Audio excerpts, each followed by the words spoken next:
Guys, so this is going to be the video for chapter 15.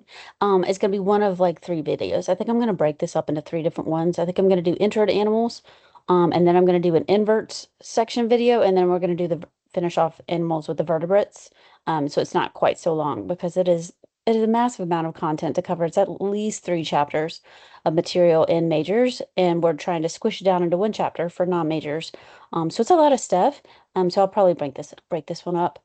But let's get us started. Animals in general, come on. There we go.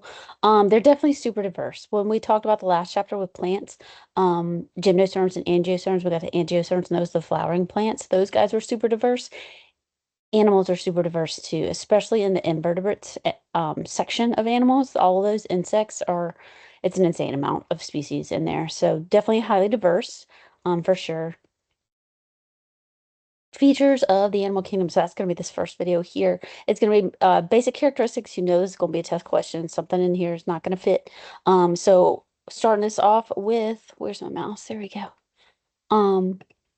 We say that these guys are eukaryotic. So were our plant cells, and so were our protists. All of those were eukaryotes. Remember, our prokaryotes were the bacteria and archaea. They didn't have membrane-bound organelles like a nucleus, those kind of things. So those are prokaryotes. Everybody else is eukaryotes. Then these guys are multicellular. So we're not going to be talking about like, just one-celled organisms like the protists. They are definitely multicellular. They're going to be complex. A lot of these guys have systems for things. They all have specialized tissues, if not specialized cells. Um, they are going to be modal, so they will be able to move around at some point in their lifestyle. Maybe it's their larval form versus their adult form, but they'll have some type of motility at some point. Um, all of our animals are going to be heterotrophs. They are not going to make their own food like the plants did. When we learned about photosynthesis and how they, use CO2 and water and that they use the sun's energy to create their own food. They don't do this. Animals don't do this. We don't do this. We are chemo heterotrophs. So we are going to use organic carbon, all of those macromolecules that we need. We are chemo heterotrophs. We can classify them into the carnivores, the meat eaters, the veggies, the herbivores, the omnivores, that's us, me and you. We eat everything. Sometimes we can classify them by their relationship to others. So sometimes they'll have a parasitic relationship versus the host. Sometimes it's a symbiotic relationship. It just depends on the animal. A lot of these guys can reproduce both asexually and sexually, and they're going to develop into a fixed body plan. What do I mean by a fixed body plan? I mean, like you're going to have two arms and two legs and a tail or whatever. You are going to grow into an adult form of whatever it is. So those are some of the characteristics of mammals, of all the animals, not just mammals. Tissues. We're probably going to do more of this later when we get into the body systems chapter. But right now we're just talking about the four tissues. So in Biotin 10, in earlier bio, you learned about, the properties of life. We learned about the levels, the different levels. So we talked about like subatomic particles, the chemical level, and then we learned about the cellular level. And then from the cellular level, we went to tissues. And so these are the tissue levels, and there's different types of tissues, and we put them, as far as animals, into four categories. These are the four tissue categories that we slot different types of tissues into. So the first one is the nervous. The nervous system, its job is to communicate, send signals, receive signals for the body. So it is going to have some sort of sensory organ, whether that's the retina in the back of my eye with all of its sensory cells or all of the touch receptors in the surface of my skin. Whatever those receptors, sensors are, they're going to send a signal to my central nervous system. I'm going to process it, and then I'm going to send a signal out to the effectors, whatever that effector is, whether it's, moving my hands away or, don't touch that because it doesn't feel good, whatever it is. If my pupils are going to constrict or dilate based on the light that's coming into the back of my eye, you're going to have an effector. So nervous system is its job is to communicate, is to receive information, send out information, process information. Then we've got muscle tissue, and most of us probably know the job of that stuff too, right? We're going to have our most popular, it's going to be the skeletal. That's all over us. That's allowing me to, move my arms and legs, talk to you, make those sounds. All of that is voluntary movement. Then we have the involuntary muscle, and that's going to be our heart beating. We don't tell our heart to beat, it beats on its own. That's the autonomic nervous system. Then we got the smooth muscle, that's also autonomic nervous system. You're going to find smooth muscle all over the body. They are going to be around your blood vessels that are going to allow your um, capillaries to vasodilate and bring blood flow to something, or vasoconstrict and restrict blood flow to something. They're around your GI tract. That's moving your food through your body. If you just had a bite of food and you swallowed it down, you could stand on your head and literally the food's still going to move through your body because of the smooth muscle. So it's blood vessels, it's your GI tract, your respiratory. I have three kids and two of them have asthma. So the smooth muscle around the bronchioles that decides to constrict and make it really hard to catch a breath. That's also smooth muscle around the trachea and bronchioles. So three types of muscle, it's cardiac, smooth, skeletal, and they're all in the just muscle tissue category. Then we've got the epithelial tissue for the epi. That's always going to be a liner, a protective barrier, some sort of surface there. It's going to be, the skin on the outside of your body, your epidermis. This outermost stuff is definitely epithelial tissue. The liners that line your GI tract, the stuff that line your blood vessels, all of that is also epithelial tissue. So they are the lining, the protecting surface of something. Then we've got the connective tissue. If it doesn't fit in nervous, if it doesn't fit in epithelial, if it's not muscle, it goes into the connective tissue category. I call it like the junk drawer. Everything else just goes in there. So that's going to include blood and lymphatic tissue. It's going to include your fat, your adipocytes. It's going to include bone, tendons, ligaments, all sorts of stuff goes in the connective tissue category. So we've got four categories. Know them, love the four tissue categories, and we'll touch base on those later on when we talk more about the human body in other chapters. Moving on. Reproduction. So definitely different types of reproduction. If things are just in general, so we know, I want to say we talked about this before, but just in case we haven't, um, if things are going smoothly in the environment and like nothing ever changes, everything's fine, and for real, nothing changes, asexual reproduction is way easier to do asexual reproduction. Like you don't, it's just easier. You can do fragmentation like we got over here. You just snap a piece of yourself as a piece of sponge, broke off, grows up, mitosis, you got a whole nother adult version of you. And all you had to do was break a piece off. Budding is this sponge down here where we get an adult and then the baby just kind of buds off to the side of it. Super easy to do. It's just, mitosis. Parthenogenesis is another type of asexual reproduction. It's these two guys. So we've got a picture of the Komodo dragon, which is super cool, and also the honeybee. And both of those guys can undergo haplodiploidy. So we are going to have diploid moms, diploid parents, diploid queens of the hive.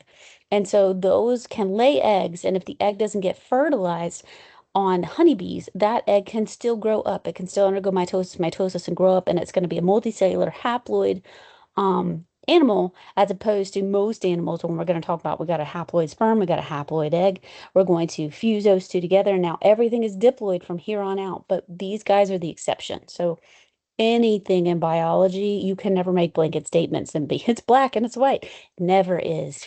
It never is.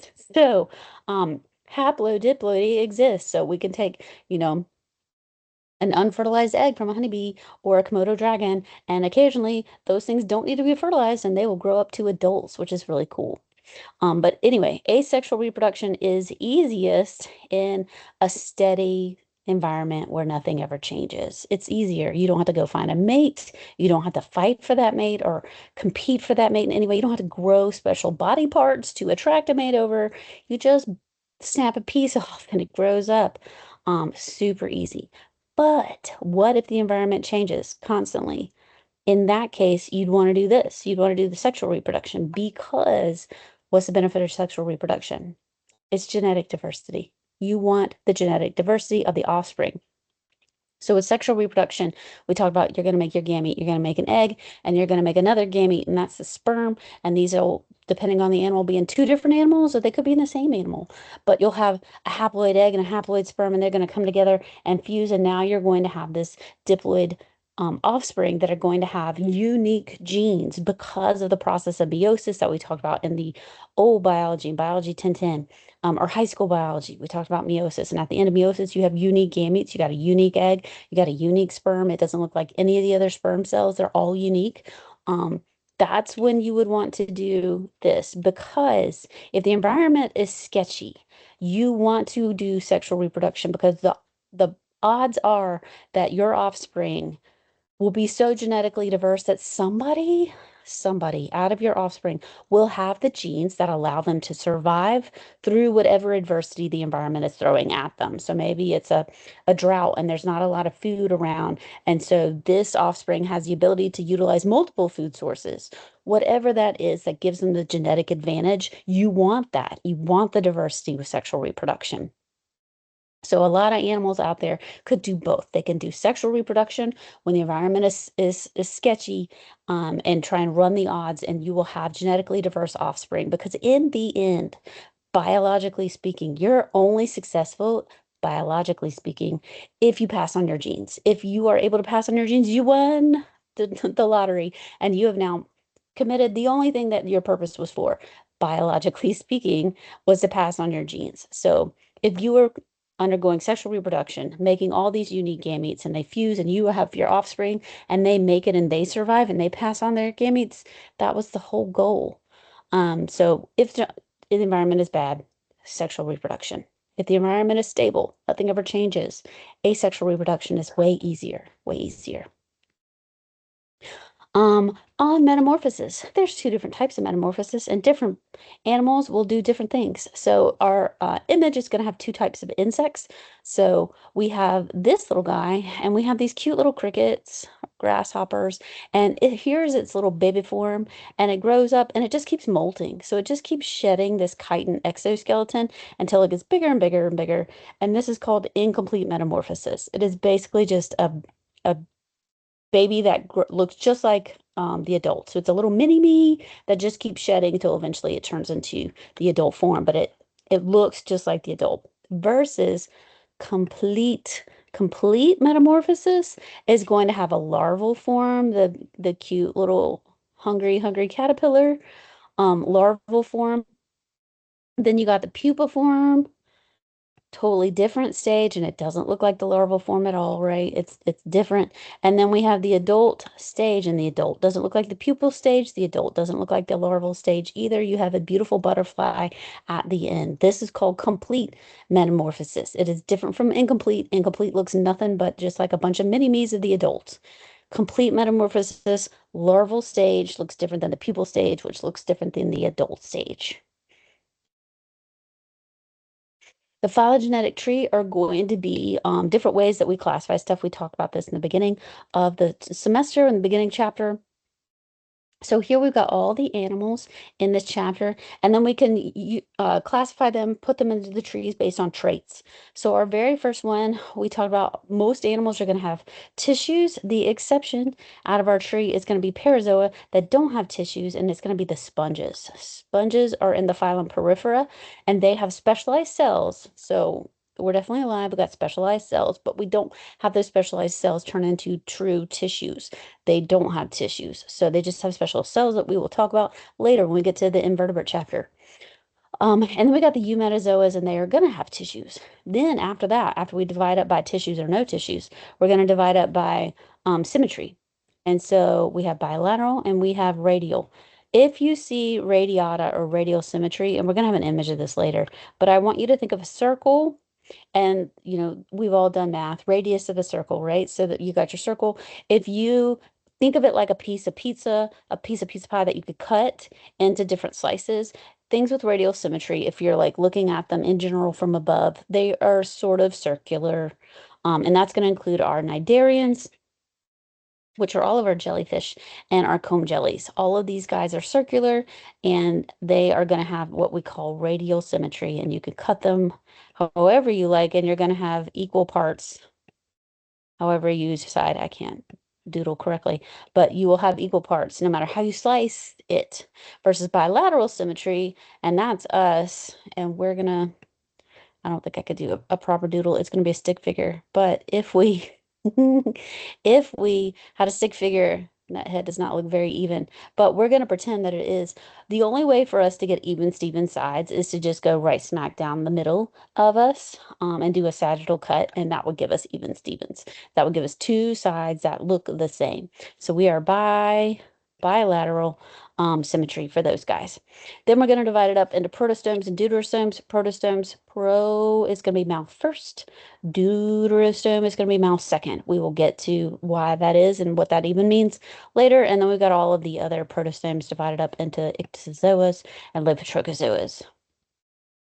Here's our picture about symmetry. My favorite examples for asymmetry are the sponge. The sponge is a sponge for asymmetry. And anytime we have the letter A in front of a word, A as a prefix, it means without. So asymmetry means without symmetry.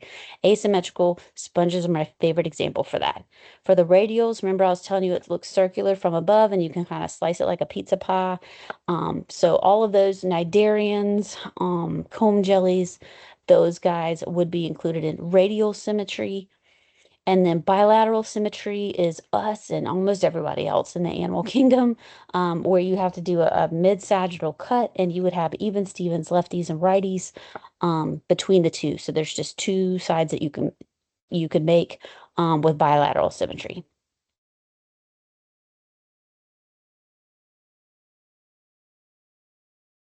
All right, so when we talk about environments rough and you need to run the genetic lottery, you need to undergo meiosis to create your gametes and do sexual reproduction. So here we have sexual reproduction. We've got our little egg, and this egg has met up with a sperm, and now we have the two nuclei that are fusing right here. So we got karyogamy happening right there.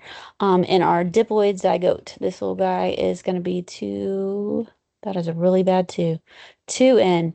And so this little guy, that egg sperm meet up, they fuse their nuclei together. We got a diploid um, zygote. This guy's going to undergo, if it was a person, if it was a human, it would be about 36 hours after fertilization where it starts to split and undergo cleavage. And so it'll go from one cell to two cell to four cells to eight cells to 16 cells, 32, on and on and on and on. So right here we got the 8 cell stage. This is the morula stage. 8 and 16 are called the morula stage. And this is about the stage where they would freeze it for IVF and stop it right there and throw it in the freezer for IVF.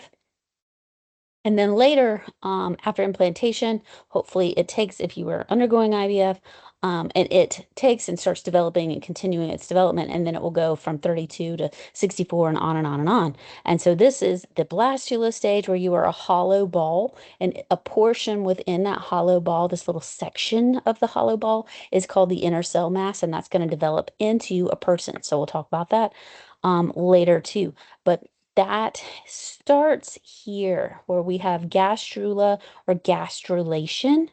And gastrulation is just this infolding of that hollow ball. So it starts to fold in on itself. And when it does that, it also creates the germ layers, the germ layers. So we do need to know the different germ layers. So we have ectoderm, and ecto is going to be on the outside. So that's going to include all of this stuff, hair, skin, nails, and nervous system is ectoderm. Endoderm is going to be on the inside. That's going to be your GI tract and all the stuff associated with your GI tract and things coming off of your GI tract. And then in between that, we have a third germ layer called the mesoderm, and it's everything in the middle. It's everything in the middle um, for that. So it's going to be like bone, muscles, blood, all of that stuff. On the germ layers, as we go from no tissues at all to some tissues, we'll get two germ layers, and the two germ layers is a diploidi, two germ layers. And the examples of those guys are going to be after we talk about sponges that don't even have tissues. Then we move on to the cnidarians, and that's going to be these guys. They're jellyfish, corals, sea anemones. These are all diploblasts, and they're going to have, we said endoderm was inside, right? And then we said ectoderm was outside, but the diploblasts only have two germ layers. They don't have the mesoderm. The triploblasts, me and you, we have the mesoderm. So we've got three layers. So here's our mesoderm over here.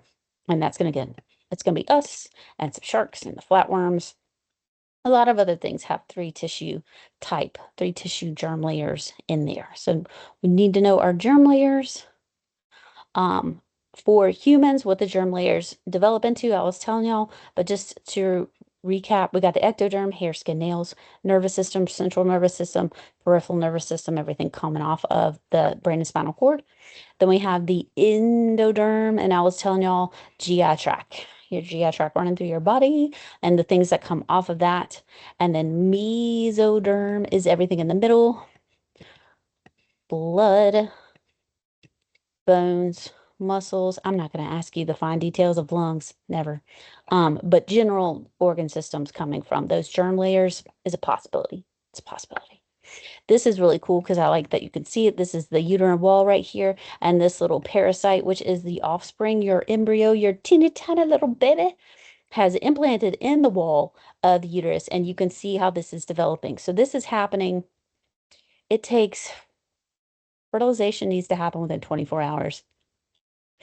And it takes the egg about 2 to 3 days to travel through the fallopian tube. So this is probably day 4 or 5 after it's gotten out of the fallopian tube. We don't want it implanted in the fallopian tube. That'd be an ectopic pregnancy, and that's a non-viable pregnancy. We want this in the uterine wall. So this is probably at least day 4 or 5 when this implants, and then it starts undergoing all of this. Like this has already started, but then it really implants in. And you can see this really, really developing. So this is happening very, very early. Mom probably doesn't even know she's pregnant still at this point, and we are already developing the nervous system. We will talk about how that's really important, and folate is going to be your friend later. But this is really cool to look and see. Also, at this time, as it's implanting, it's also tricking mom. It's sending out signals to let mom know that, hey, I'm a parasite, but I'm still your friend. Don't try and get rid of me, which is really neat that they do. And we can talk way more about this. I could talk about repro for like a solid 2 hours. I think it's fascinating and super cool, but I'm going to move on so I don't make this video extra, extra long. Um, Acoelomates, eucoelomates, and pseudocoelomates. Remember what I was telling y'all about the A before a word? If it's A before a word, it means without. So a coelom is going to be a body cavity. A body cavity is a coelom. And so, and it's a body cavity within the mesoderm. So all of these guys have ecto, endo, mesoderm, but this guy, flatworms, your platyhelminthes group, they don't have cavities. They don't have spaces. So for us, if you're thinking about cavities, there's a bag around your heart that allows your heart to beat and not rub up against stuff. Same with your lungs. Your lungs have a pleural cavity around them so they can inflate and deflate and not rub up against stuff. You have a bag in your guts, the peritoneal cavity, that's going to house your intestines and other stuff in there, not your kidneys, but other things in there, is in the peritoneal cavity. So we have bags around things. We have coeloms. We have coeloms. So we are going to be eucoelomates. Here we are in the chordate section. We are eucoelomates. And if you look, there's the arrow for the coelom, and it is embedded inside. It's inside the mesoderm, and you can see the little, here's the wall of it coming in. So it is literally within that mesoderm. Acoelomates don't have a gap at all. Like there's no space there for a coelom. And then pseudocoelomates, they do have a coelom. Here's their pseudocoelom. But this one's not embedded within the mesoderm. It's a space. It's a coelom, but it's not within the mesoderm, so it's called pseudo. Pseudo just means like fake or false. So it's a pseudocoelom. So those are our body cavities.